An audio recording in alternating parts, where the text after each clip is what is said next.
17절에서 32절까지는 간음하지 말라는 제7계명과 이혼에 대한 예수님의 새로운 해석입니다.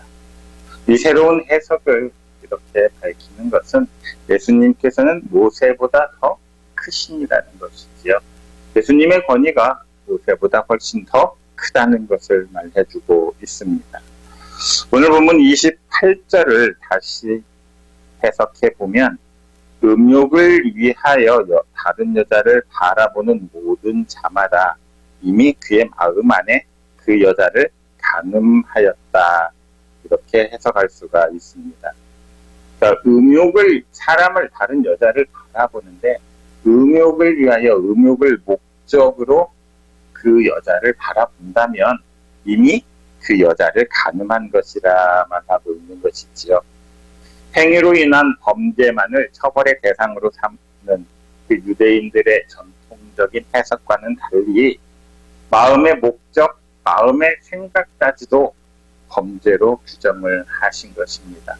나쁜 목적을 가지고 무언가를 바라보았다면 이미 그 나쁜 목적이 이루어진 거나 마찬가지라는 것이지요. 외적인 행동의 동기로서 마음의 문제를 계명에 대한 해석에 포함시키고 있는 것입니다. 세상 모든 만물보다 심히 부패한 것이 사람의 마음이라 성경은 말하지요. 그러니까 사람의 마음이야말로 죄의 싹이 자라나는 곳입니다. 진정한 문제의 근원이 바로 여기라는 것이지요. 여기에서 음욕이라고 표현한 이 원래 그리스 단어는 마음에 두고 간절히 바라고 열망하다, 탐하다 이런 뜻으로 쓰입니다. 여자를 보고 음욕을 품은 게 아니라 선후 관계가 좀 분명해야 합니다. 먼저 여자를 보는 그 목적을 음욕으로 가졌다는 것이지요. 그리고 나서 여자를 바라보았습니다. 음욕을 목적으로 음욕을 채우기 위해서 여자를 바라보는 것을 말합니다. 어떤 목적과 의도를 가지고 우리가 무언가를 바라보게 되면 모든 것이 그 목적과 의도로 이루어지게 되어 있습니다. 사기를 치기 위해서 사람을 바라본다면 그 사람을 사기의 대상으로밖에 보지 않는 것입니다. 음욕을 채우기 위한 대상으로 그 목적을 가지고 여자를 본다면 여자는 인간이 아니라 그냥 음욕을 채우는 대상으로만 보고 있었다는 것이죠. 사람을 목적이나 대상, 수단으로 삼아서는 안 된다는 말입니다. 인간은 인간 그 자체로 존엄하고 가치를 지니고 존중받아야 한다는 것입니다. 인간이 어떤 가치에 대한 목적으로 수단으로 삼아졌을 때는 결코 인간의 존중함을 보장받을 수가 없게 되는 것이지요. 지난 시간에도 얘기했지만 부모가 내 자녀에 대해서 내가 성취하지 못한 어떤 꿈을 대리 만족하는 대상으로 대신 실현시켜줄 대상으로 바라보고 있다면 그 아이의 교육은 실패할 수밖에 없습니다. 그 아이의 인생은 그 아이의 인생대로 존중되어야 합니다. 부모의 구속물이 결코 아니라는 것이지요. 아내와 남편도 마찬가지이고 세상 모든 사람들의 관계가 마찬가지입니다. 사람은 사람 그 자체로 존중을 받을 수 있어야 합니다. 모든 사람이 다 부족하지요. 모든 사람이 다 모자라는 부분이 있습니다. 그런데 그 사람을 모자람으로 인해서 어떤 대상으로 가치로 전락시켜버리면, 수단으로 전락시켜버리면 그때는 인간의 대우를 받을 수가 없다는 것입니다.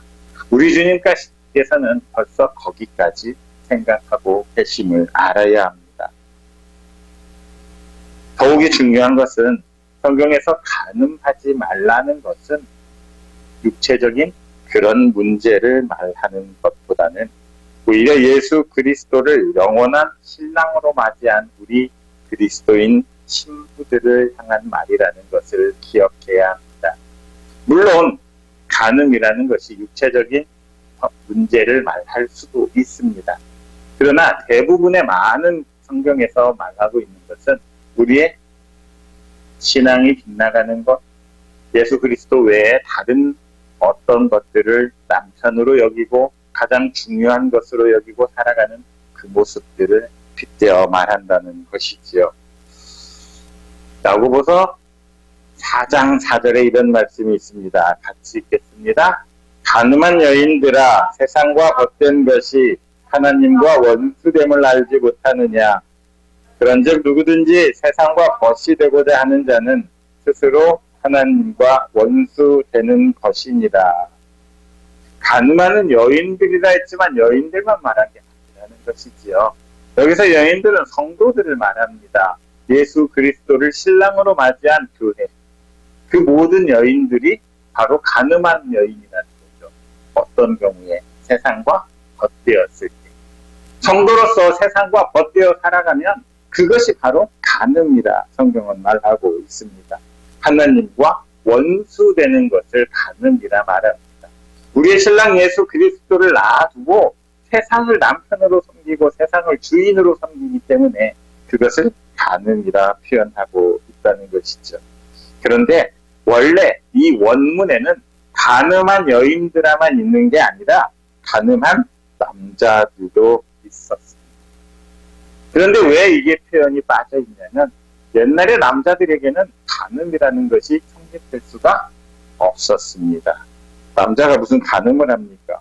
그냥 첩 하나 주면 되는 세상이었는데 그때는 남자에게는 가늠이 없었습니다. 뒤에 나오는 이혼 증서를 써주는 것도 남자가 여자에게 써주는 거죠. 여자가 남편 보고 이혼하겠다 이렇게 말할 수는 없는 세상이었습니다. 원문에는 가늠하는 남자들이여 가늠하는 여자들이여 그 가늠하는 자들 모두가 세상과 벗되었음을 말해주고 있습니다. 세상을 바라봅니다. 세상을 추구하고 세상을 목적으로 삼고 살아가는 사람들이지요. 왜 그렇습니까? 나의 목적이 세상이 되어버렸습니다. 나의 동경이 되고 나의 모든 대상이 하나님이 아니라 세상이 되어버렸습니다. 하나님이 주시는 그 말씀을 가장 귀한 것으로 여겨야 될 텐데 세상에 있는 많은 것들, 부와 명예, 기타 등등의 것들을 바라보게 되고 그것을 추구하게 되는 것. 그게 바로 음욕이라 성경은 표현합니다. 음욕은 곧 탐심이지. 탐심은 곧 죄를 낳게 되어 있습니다. 그러나 생각해 보십시오. 세상은 무엇으로 만들어졌습니까? 말씀으로 만들어졌지요. 무엇보다도 요한복음 1장 3절을 보면 모든 것이 말씀으로부터 비롯됩니다. 세상 때에 말씀이 있었고 이 말씀이 곧 하나님이셨지요. 그러니까 이 말씀으로 세상이 창조되었습니다. 말씀으로부터 모든 것이 생산되고 모든 것이 만들어졌는데 이 말씀을 버리고 다른 무엇인가를 추구하게 된다면 하나님을 버리고 다른 무엇인가를 우상으로 섬기게 된다면 그것이 곧 가늠이라 성경은 말하고 있음을 알아야 합니다. 원래 29절과 30절을 어떤 그리스도인들은 문자 그대로 해석하기도 했습니다. 옳은 눈이 너를 실족하게 하면 뽑아버리라. 내 오른손이 너를 실족하게 하거든 찍어내버리라. 문자 그대로 해석한 사람들이 있었습니다. 초대교회에 오리겐이라는 유명한 교부가 있었습니다. 교부는 예수님의 제자들이 있지요. 그 제자들로부터 가르침을 받은 사람들을 교부라 칭합니다. 상당히 높으신 분들이죠. 서열상으로 따져보면 예수님 제자한테 배우신 분들입니다. 우리 그리스도교, 기독교 역사에 보면 그 교부 시대에 오리겐이라는 유명한 교부가 있었습니다. 사람으로 살다 보니 도저히 거부할 수 없는 음욕의 충동을 느꼈습니다. 그래서 스스로 고자하였습니다. 그렇게 문자적으로 해석을 했던 사람들도 있습니다. 하지만 이 본문이 정말 그런 뜻이겠습니까? 그럼 우리는 다 옳은 눈이 없고 옳은 손이 없는 사람들만 남아 있을 것입니다. 이 말의 뜻은 비교적 작은 손실을 감수하는 편이 모든 것을 잃는 것보다 낫다라는 것이지요.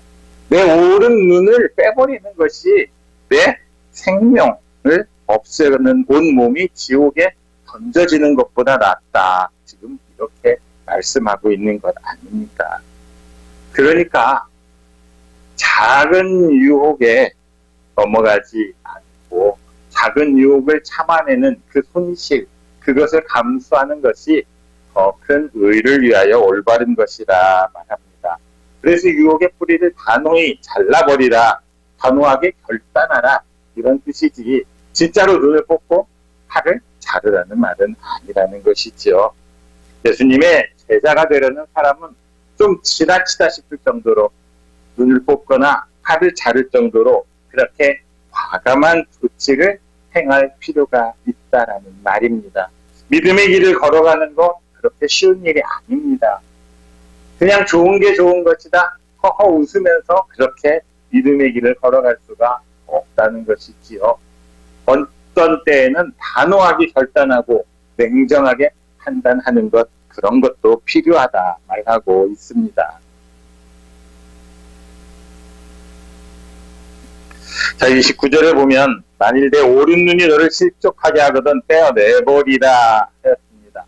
왜 오른 눈 오른 팔일까요? 그만큼 중요하다는 얘기겠지요. 하나님의 강한 손은 오른손을 표현하죠. 그렇다고 하나님의 왼손이 힘이 없겠습니까? 능력이 없겠습니까? 그렇진 않죠. 예수님이 십자가에 달리셨을 때 오른편 강도에게 말씀하시지요. 네, 오른편이라는 건, 오른이라는 것은, 오른쪽은 그 당시에서 말하는 정통적인 것들, 능력 있는 것들, 인정받는 것들을 말하는 것이겠지요. 자, 여자를 보았습니다. 그런데 여자를 보는 게 문제가 아니라 안에서 에피리메오, 음욕이라는 것이 일어났다는 것입니다.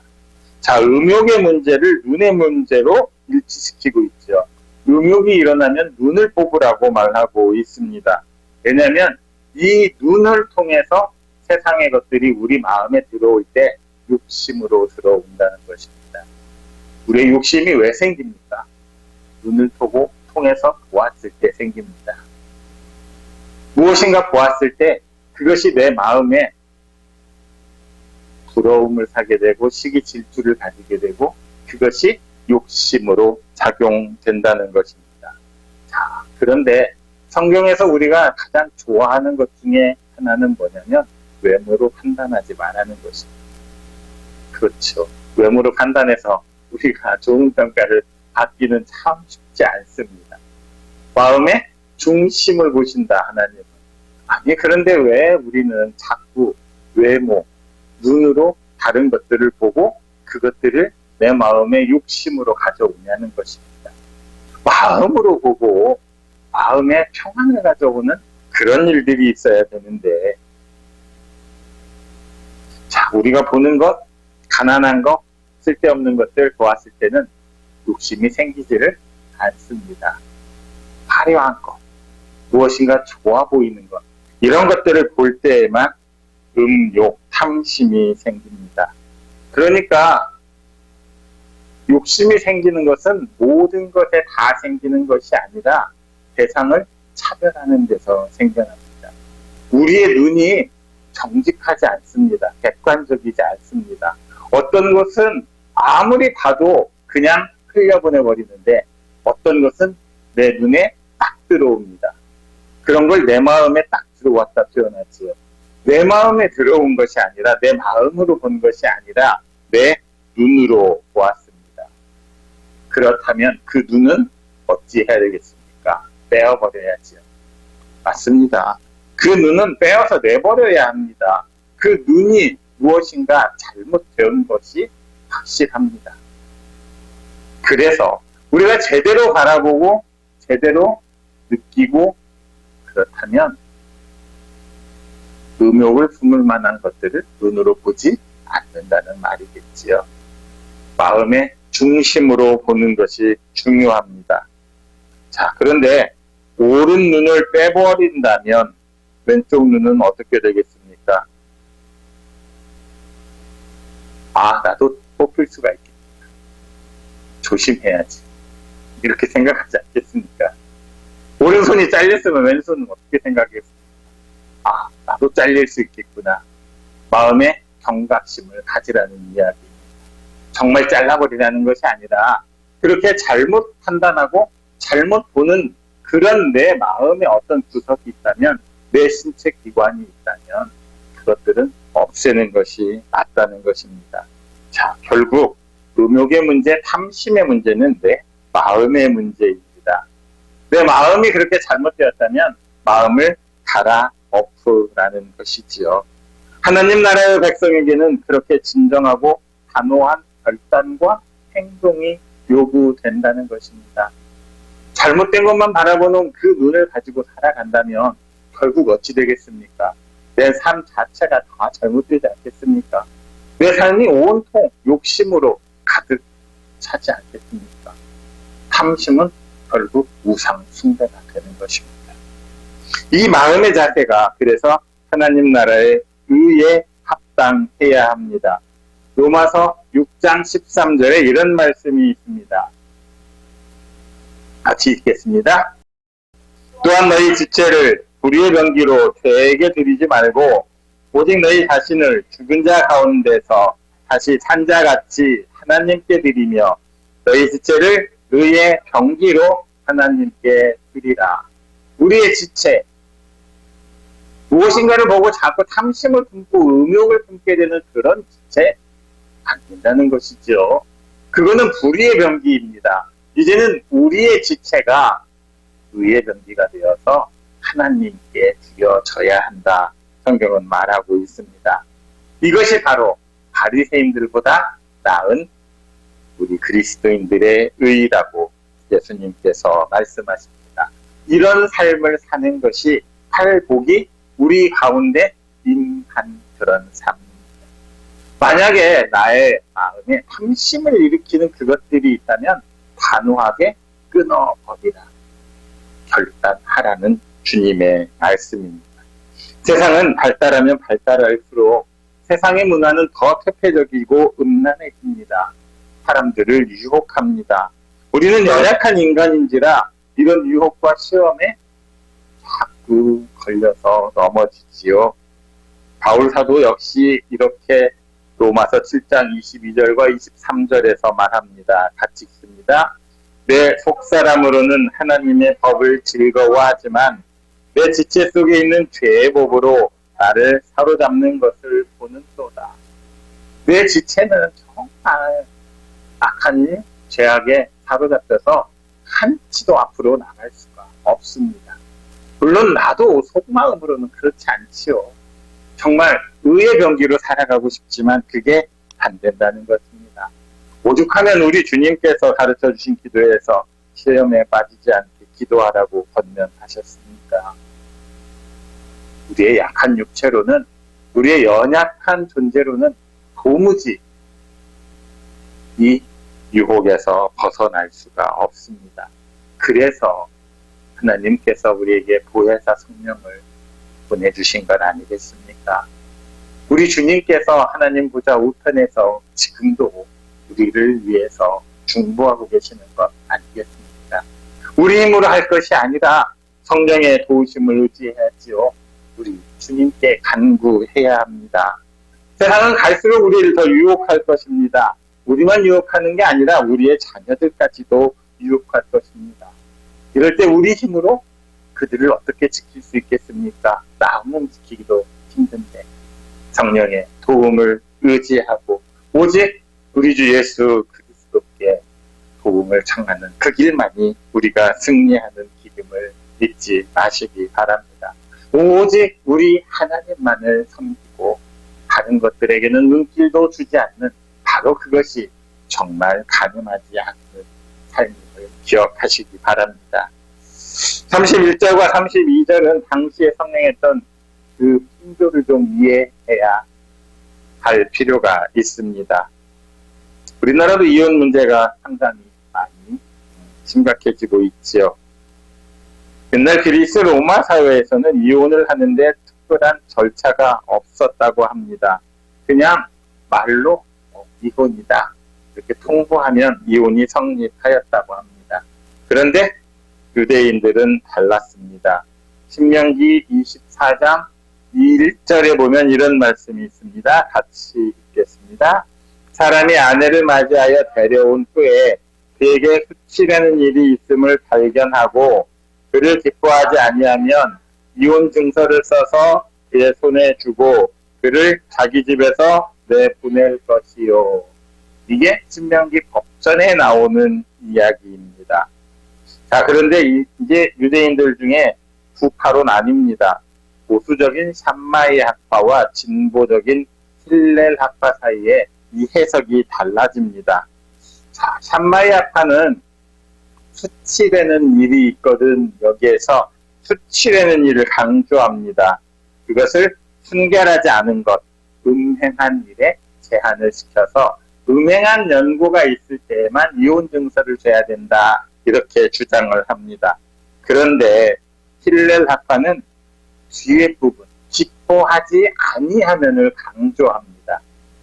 그러면서 그다음부터는 이제 남편의 마음에 들지 않는, 남편이 기뻐하지 아니하는 모든 일에 이혼 증서를 줄 수가 있다고 해석을 합니다.